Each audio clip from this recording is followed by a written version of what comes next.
শিখতে হবে কিন্তু আজকে। হ্যাঁ যাও, আজকে দেখি কে কথা সাঁতরায় পারে। যাও,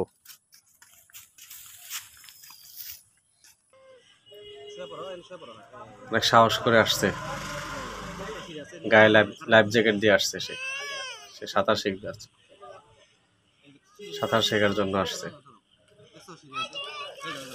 বাচ্চাদের সাথে খেলায় খেলায় সাঁতার শেখাবেন।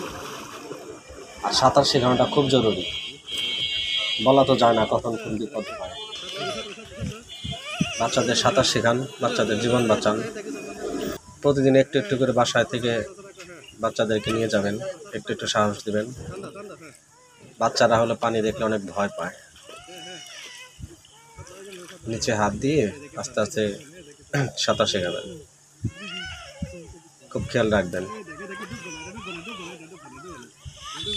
খুব সাবধানে আস্তে আস্তে এই সাঁতারগুলো শেখাবেন। এই তো দেখছে, আস্তে আস্তে সাবধানে ভাষা শেখাবেন, সাঁতার শেখাবেন, হাত পা চালান শেখাবেন। সাহস একটু হয়ে গেলে আর সমস্যা হবে না, একটু একটু করে সাহস হবে। হুট করে তার হয় না, একটু সময় নিতে হয়। সময় নেবেন, ধৈর্য সহকারে সাঁতার শেখাবেন। সাঁতার শেখানটা খুবই দরকার। সাহেব একটা লাভ দাও, সাহেব একটা লাভ দাও, দাও।